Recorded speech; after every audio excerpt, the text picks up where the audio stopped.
On va du côté de la ville de Québec maintenant, Sébastien. Alors, tout comme Montréal, une poignée aussi de manifestants qui a décidé de se rebeller contre l'imposition du couvre-feu et aussi écopé d'amende ce soir.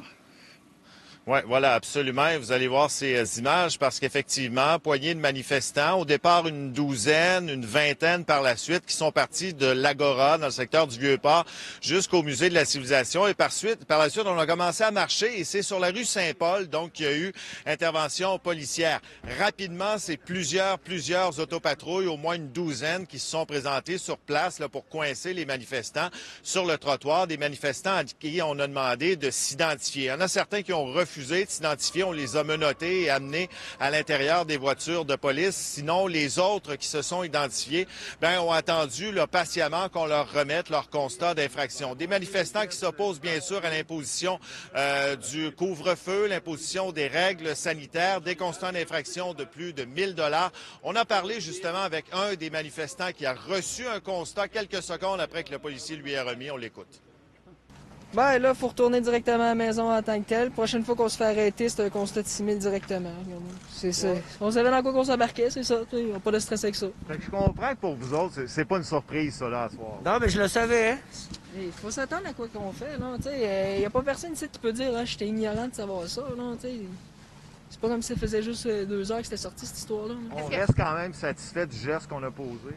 Ouais. Si le message passe et qu'ils peuvent comprendre un moment donné, ben ce sera ça. Sinon, c'est sans plus rendu là. Regardez. C'est quoi le message? Ben, c'est qu'à un moment donné, on a le droit de vouloir vivre nos affaires, d'avoir notre liberté. Là. Et malgré ces quelques exceptions, Sébastien, la soirée s'est quand même bien déroulée dans les rues de Québec. C'est tranquille aussi de votre côté.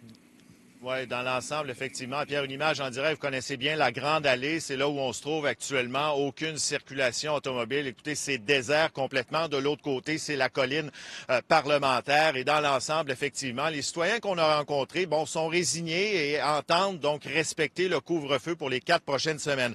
En terminant, réaction aussi exclusive là, du chef de police de la Ville de Québec avec qui je viens de m'entretenir.